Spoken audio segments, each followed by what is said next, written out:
কেউ কথা রাখেনি। ৩৩ বছর কাটল, কেউ কথা রাখেনি।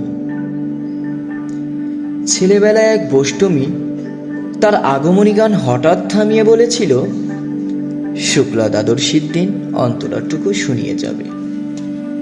তারপর কত চন্দ্রভোগ অমাবস্যা কেটে গেল, সেই বষ্টমী আর এলো না। ২৫ বছর প্রতীক্ষায় আছি। মামা বাড়ির মাঝি নাদের আলী বলেছিল, বড় হও দাদা ঠাকুর, তোমাকে আমি ৩ প্রহরের বিল দেখাতে নিয়ে যাব। সেখানে পদ্ম ফুলের মাথায় সাপ আর ভ্রমর খেলা করে।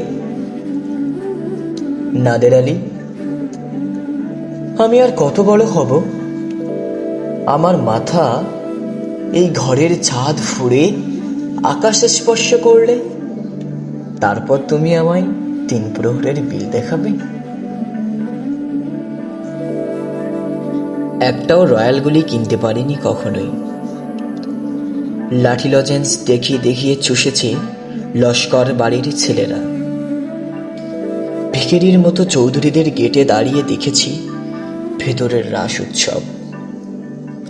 অবিরল রঙের ধারার মধ্যে সুবর্ণ কঙ্কন পরা ফর্সা রমণীরা কত রকম আমোদে হেসেছে। আমার দিকে তারা ফিরেও চাহেনি। বাবা আমার কাজ ছুঁয়ে বলেছিলেন, দেখিস একদিন আমরাও। বাবা এখন অন্ধ। আমাদের দেখা হয়নি কিছুই। সেই রয়্যালগুলি, সেই লাঠি লজেন্স, সেই রাস উৎসব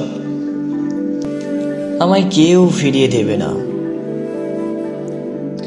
বুকের মধ্যে সুগন্ধি রুমাল রেখে বরুণা বলেছিল, যেদিন আমায় সত্যিকারের ভালোবাসবে সেদিন আমার বুকেও এমন আতরের গন্ধ হবে। ভালোবাসার জন্য আমি হাতের মুঠোয় প্রাণ নিয়েছি। দুরন্ত ষাঁড়ের চোখে বেঁধেছি লাল কাপড়। বিশ্ব সংসার তন্ন তন্ন করে খুঁজে এনেছি ১০৮টি নীল পদ্ম। তবু কথা রাখেনি বরুণা। এখন তার বুকে শুধুই মাংসের গন্ধ। এখনো সে যে কোনোই নারী। কেউ কথা রাখেনি। ৩৩ বছর কাটল, কেউ কথা রাখে না।